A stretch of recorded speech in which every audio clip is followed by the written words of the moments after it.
problem. So basically, when I went to load Isabella's last scene, I may or may not have accidentally just saved. So we better hope we get a scene with Isabella. Because otherwise we're fecked. Okay, I think I've gotten enough studying done for one evening. Now I think it's time to start thinking about my party again. I need to figure out what kind of entertainment we're going to have. Oh, fuck it, we'll not have entertainment. No, of course not. I've been writing up notes for planning ever since that first night. Carmen said it best when she said, I know a rock star, it's just a question of asking him. I know Max is a friend, but it still feels a little weird asking for him for a semi-professional favour like this. Oh, he'll fucking love it.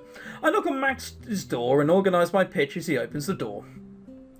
Oh, hey Anne, what's up? I figured you'd be studying tonight. Well, not sure how to ask you this, but, well, how would you like a gig? If this is going to be another one of those pretend to be my boyfriend while my parents are in town thing, I'm going to pass. Do you get asked that a lot? Look, I mean, a guess is a guess, right? I'm trying to throw a party, but it's not a party unless you have entertainment, and I don't know anyone more entertaining, and it would be really nice to have you play for me. Whoa, slow down. We both laugh as I try to compose myself. Alright, let's talk a couple specifics. Real party or just a couple friends? You gonna pay us? I assume you want the whole band, not just me and a guitar. What kind of people are you inviting? Real party, I can try to pay a bit, and yes, the whole band. It's not just going to be a couple friends, but it's not like I'm looking to invite the whole campus or anything. Well, once people get wind that I'm playing, alright Anne, you've got a deal. I'll call Memphis and we'll get things ready. You have the rest of the details sorted? Not yet, but I'll let you know more than when we know. Does that mean we need to get money? I think it does. Shit. Max and I shake hands on it, and I head back to my room, dialing up as Carmen as I go. Hello, this is LOL speaking. You've come to the year 2001, where there's still a weird dialing tone. Jesus. Hey Anne, good timing. I just heard back from my guy. We've got a place. Perfect. Max said yes, so we've got the entertainment. Alright, so we've got the basics. We should probably have more entertainment than just a band, but we can put that together as we go. Exactly. Now we just need to figure out who we're inviting. Yeah, Max asked who we'd be inviting too. We probably don't want to take an ad out in the paper, but we want to get the word out enough that people know what's going on. I think who to ask about it. Give me a bit of time to consider it. Okay, do you want me to ask around for other attendees? Yes, please. I'm dreading all this interaction. No, fuck that. No, thank you. Not this time. Not that you couldn't find awesome people, but this is something I should try to do myself. Don't worry, by the time I'm done, I'll be meeting all kinds of new people. Yeah, all three. Of course, you should totally invite whoever you'd like to. No, I totally get what you're saying. Oh, Jesus Christ, this really is a conversation between two teenage girls, isn't it? Oh, totally. And then I was like this, and then he was like that, and then I was like, oh my god. What the fuck do you think you're doing? Yeah, something like that. Don't worry, I'll only ask a couple close friends, since I'm kind of co-hosting this, right? It sounds like we're well on the way. We can do it, Anne. Yeah, I think we're well on our way to a fabulous bash. It's not going to be any good if you call it a bash. So, who have we got to ask? Well, Isabella, isn't it? It's quite obvious. I snag a good seat prepared for another class. I sometimes can't believe they still let Professor Professor Twat teach here. I guess that's the power of tenure. I wonder what he's going to get in today. Alright, you little money sack, sit down, let's get this started. Everyone quiets down, settling in their seats. The professor turns on a projector and starts displaying slides. The slides seem to be displaying a countryside, a few buildings dotted. As he progresses through the slides, we see a bunch of people standing in front of buildings and posing. Professor, are we just going to look at your vacation slides? What's your point? I'm trying to get to a point. If certain noisy know-nothings would stop interrupting me. I sit back in my seat, not believing we're actually looking at a professor's vacation slides. Oh, I'm sorry, Anne. Is my lecture boring you? Perhaps you'd like me to give you a better one? Come on, get down here. I stand up from my desk, walking down, stand in front of the professor. He looks down at me, the stern stare in his eyes. I really want to give a good lecture now. I hope I don't cock it up if I get the option to provide a lecture. That would be brilliant.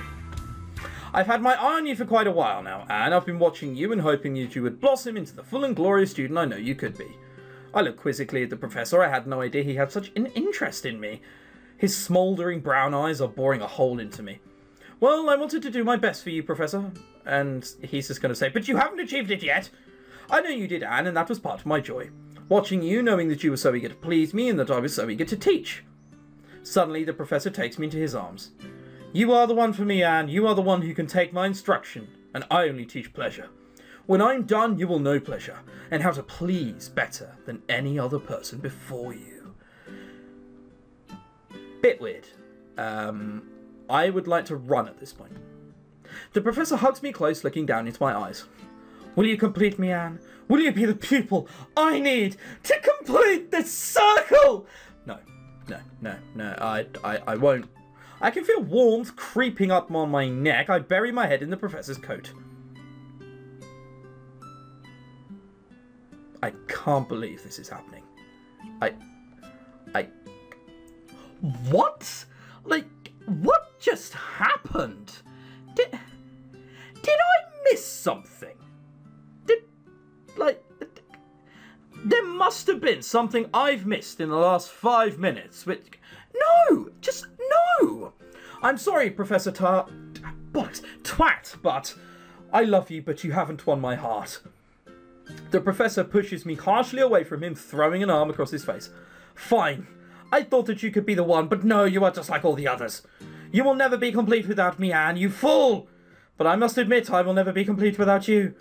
From under his jacket, the professor pulls a long knife. The class gasps as he puts the point to his chest just over his heart. If I cannot have you, then I do not want anyone. This is a joke. This is a joke.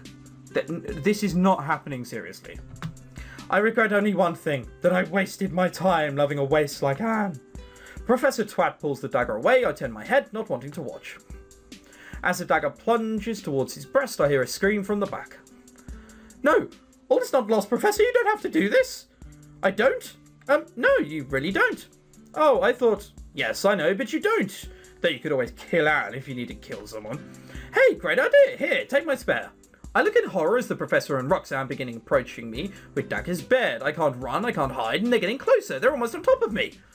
With a start, I lift my head off my desk. I can't believe I fell asleep. What the hell was that trick?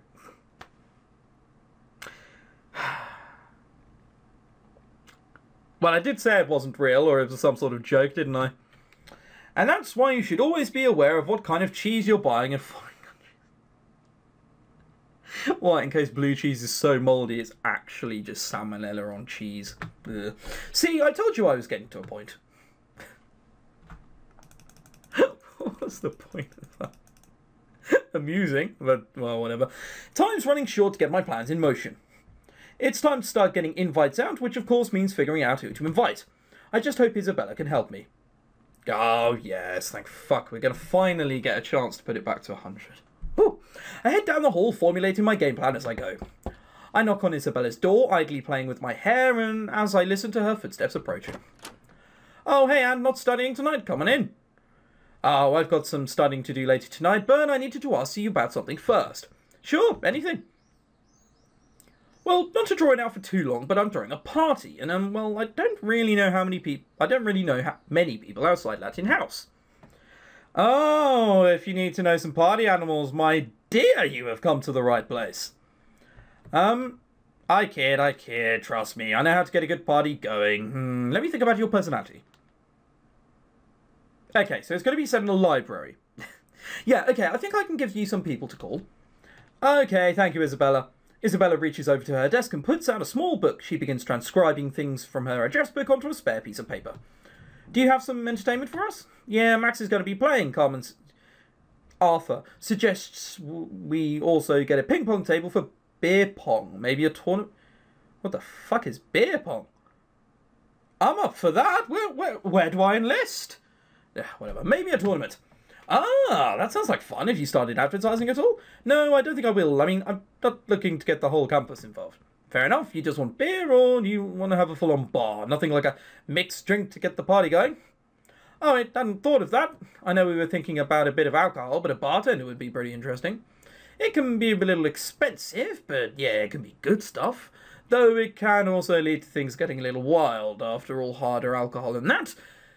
If you want it, I know a guy who doesn't card? Ask for ID, gotcha. I think we'll do it, give me his number. Oh, balls to it, why not? Hopefully people will like it. I have $200 I'm hastening to add. That is not going to be a lot of money. Oh, I'm sure he'll be great. He knows how to entertain while he bartends. Great. Isabella thinks for a moment, then writes down a note for me. There you go, just email him and let him know what's going on. Email?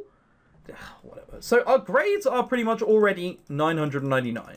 In fact, they might be after the end of this week. They are. What? Fuck it, I'm just sleeping for the rest of the term now. Back in my room at last, just as I'm putting my keys on my desk, there's a knock on my door. And you have to help me, they have outwitted me. I stand with my keys in hand, staring at Rakesh. Who's outwitted you? My parents! They're going to be video calling me in 20 minutes. So? The letter I wrote them. They're not coming, but they still want to check up on me. You have to help me. I look down at the keys in my hand for a moment before answering. Alright, got you into this mess. Alright, Rakesh, what do you want to do? I mean, it's just a phone call. It's not like they can hurt you through the phone, even if it's just a video conference. I don't know. I have to convince them that I'm okay here, and there's no need to worry, and that I'm still on the medical track. I thought we agreed you were going to tell them the truth about what you were doing. I may have chickened out a little on that. I sort of told them the truth. I told them that I was studying art and really enjoying it.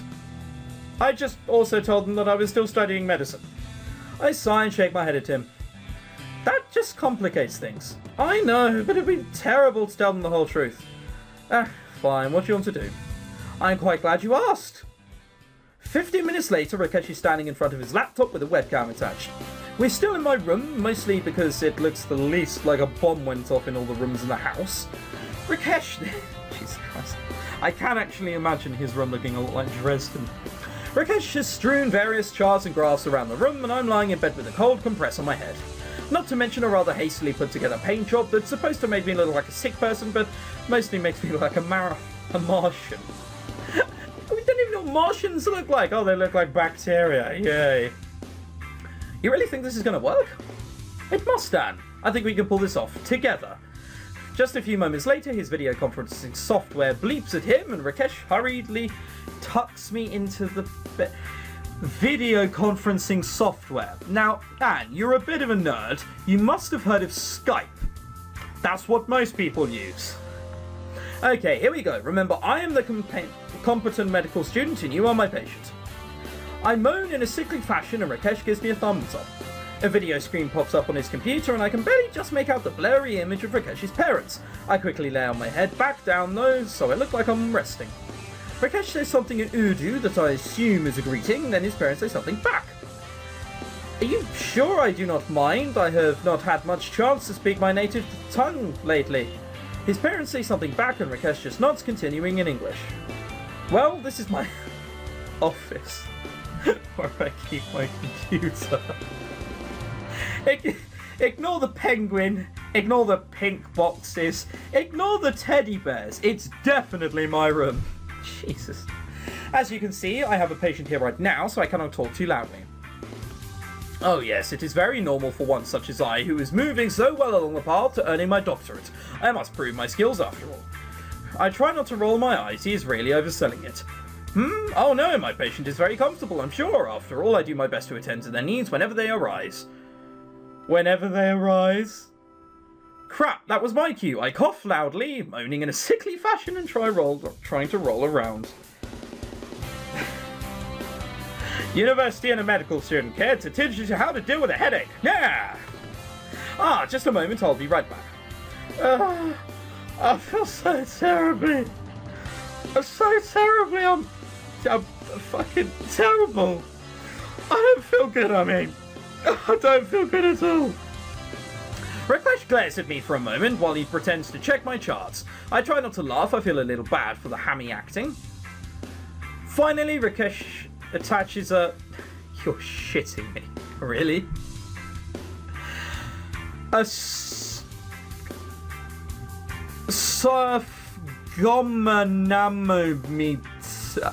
manometer. I got up to there. It's the previous 5 letters.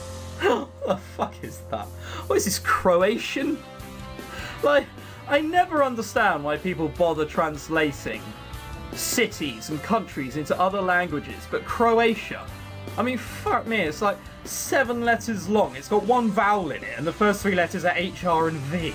That's what that is. To my arm, like he's trying to take blood pressure, while putting on a chest piece of stethoscope against my neck. I try to moan a little, but I don't think that's how those are supposed to be used. Oh my goodness, your pressure is over 190 over 24, and your fever is 55 degrees Celsius! 55 degrees Celsius. Now, I'm no doctor, but I'm pretty sure that means I'm dead, doesn't it? Like, I think it's 5 degrees in one direction, you're in serious trouble. I am almost certain I am dead at 55. Whatever, we must boost your fluid stat. I'm so sorry, father, mother, but I will have to call you back another time. My patient here may be collapsing. I gurgle a little and fall back limp. I really hope this helps, though a part of me really hopes it doesn't. These kinds of theatrics can't last forever. What do you mean, what am I doing? I am tending to a patient, as we do in medical training. Of course this is real. What else could it be? Well, I guess these kind of theatrics don't last very long at all. Rakesh is floundering. I open my eyes to see him sweating bullets looking at the screen. I guess the jig is up.